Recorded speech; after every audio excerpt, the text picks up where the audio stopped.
चिकूटून TV. एका तलावाच्या शेजारी एक कोंबडी राहत होती। काही दिवसांनी तिने 5 अंडे दिले आणि त्यातून पिल्ले येण्याची ती वाट पाहू लागली।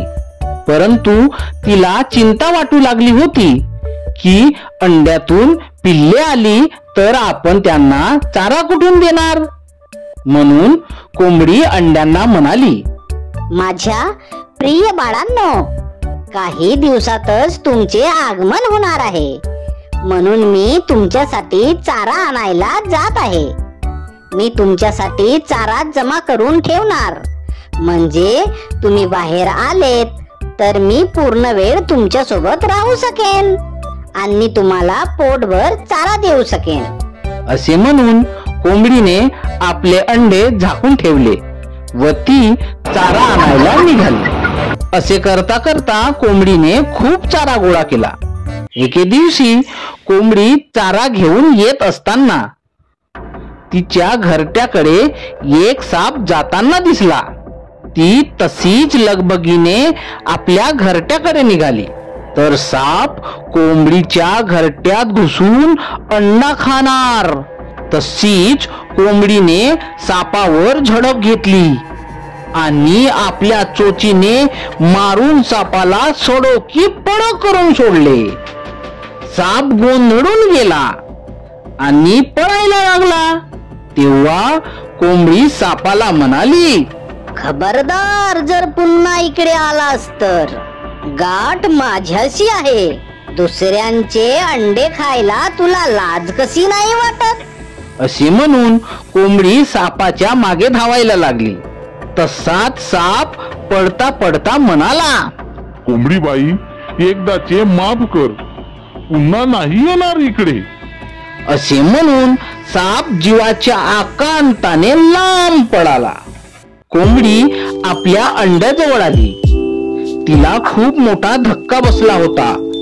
ती आपल्या अंड्यांना म्हणाली, माफ करा बाळांनो, आता मी तुम्हाला सोडून कुठे कुठे जाणार नाही। असे म्हणून कोंबडी अंड्याचे रक्षण करत अंड्याजवळ बसून राहिली। काही दिवसानंतर अंड्यातून 5 पिल्ले आली। कोंबडीला खूप आनंद झाला। कोंबडीने जमा केलेला दाना पाणी आपल्या पिल्लांना दिला। चारा खाऊन सर्व पिल्ले कोंबडीच्या अवतीभोवती खेळायला लागली।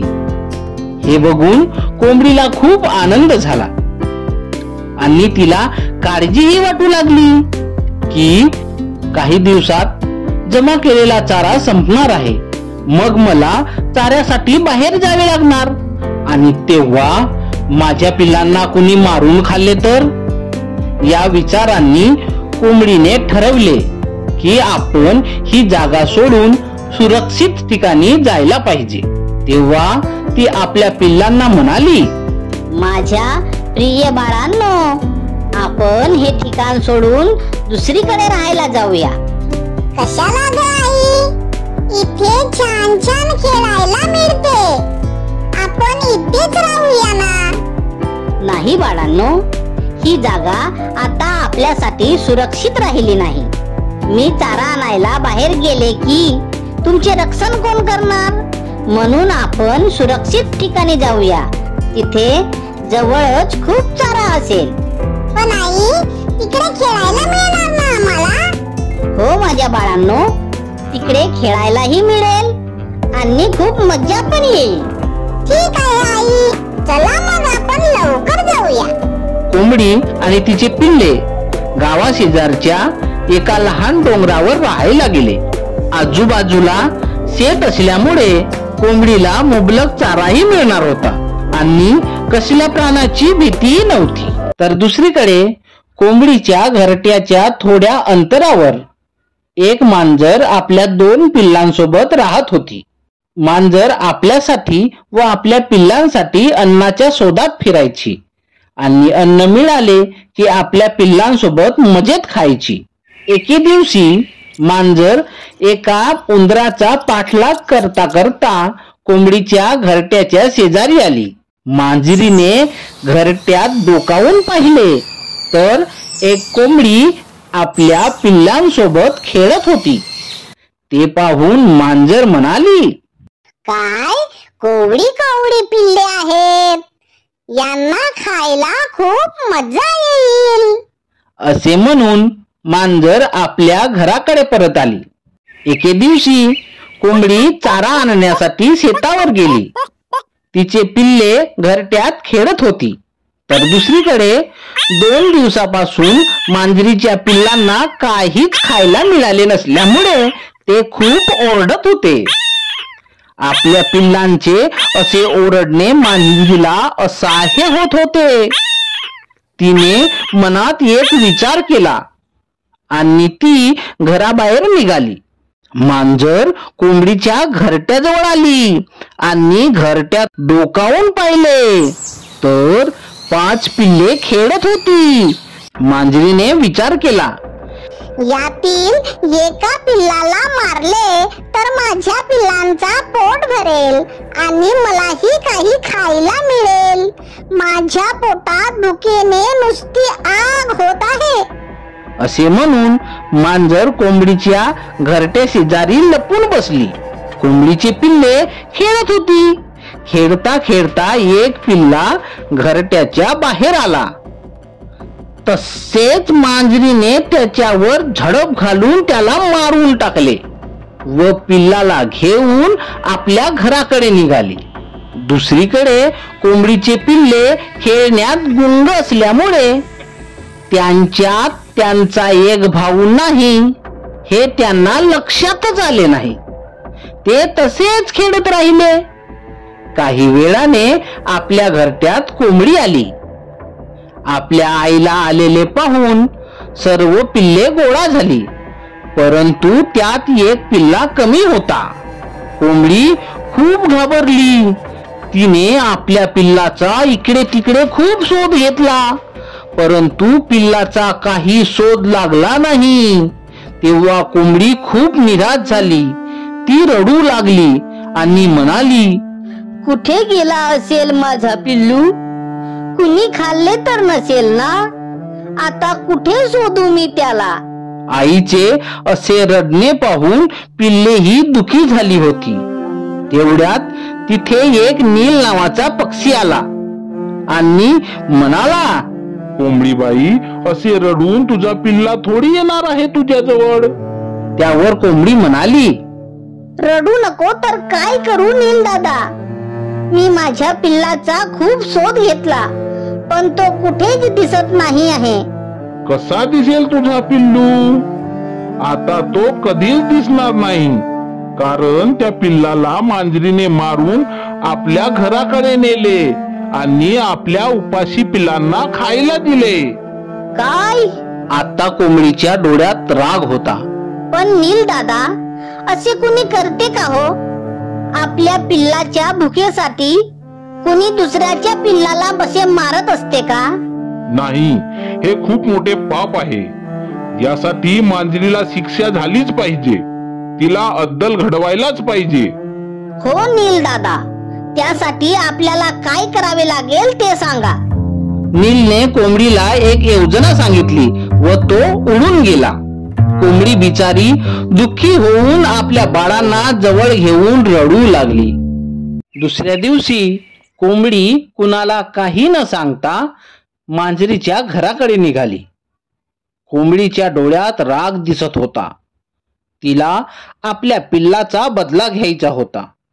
कोंबडी मांजरीच्या घराकडे आली आणि घरात डोकावून पाहिले तर मांजरीचे पिल्ले मांजरीला म्हणत होते, आई, आम्हाला खूप भूक लागली आहे, काहीतरी खायला दे ना. बाळांनो, मी अन्नाच्या शोधात खूप फिरत आहे, परंतु अन्न कुठेच मिळत नाही. मोठ्या मुश्किलीने मी कोंबडीचा पिल्ला आणला होता. आता कुठून आणू तुमच्यासाठी अन्न? पण आई, आम्हाला भूक लागली आहे ना. ठीक आहे, मी बघते अन्न कुठे मिळते का ते. असे म्हणून मांजर आपल्या घराबाहेर पडाली. तशीच कोंबडी घराच्या आत गेली आणि मांजरीच्या पिल्लांना म्हणाली, काय बाळांनो, भूक लागली आहे काय? हो, खूप भूक लागली आहे. तुम्हाला खाऊ पाहिजे ना? हो. माझ्याकडे खूप खाऊ आहे. मग कोण येणार माझ्यासोबत? मी नाही येणार. माझी आई खाऊच्या शोधात गेली आहे. ती आणेल मला खाऊ. तू येतेस ना बाळा माझ्यासोबत? तुला खूप खूप छान छान खाऊ देणार बरं का मी. मांजरीच्या पिल्लाने हो म्हणताच कोंबडी मांजरीच्या पिल्लाला आपल्या सोबत घेऊन आली. तिकडे मांजर आपल्या घरी आली आणि पाहते तर तिचा एक पिल्ला तिला दिसला नाही. तिने आपल्या पिल्लाला विचारले, एक पिल्ला कुठे गेला रे? तो खाऊ खाण्यासाठी कोंबडी सोबत गेला. हे ऐकून मांजरीला धक्काच बसला. ती स्वतःलाच म्हणाली, अरे देवा, हे काय झाले? कोंबडी आता माझ्या पिल्लाला जिवंत सोडणार नाही. आता मी काय करू? असे म्हणून मांजर रडायला लागले. दुसरीकडे कोंबडीने मांजरीच्या पिल्लाला मारण्यासाठीच आपल्या घरट्यात आणले. परंतु ते कोंबडीच्या पिल्लांसोबत खेळायला लागले आणि कोंबडीचे पिल्लेही मांजरीच्या पिल्लाशी खेळायला लागले.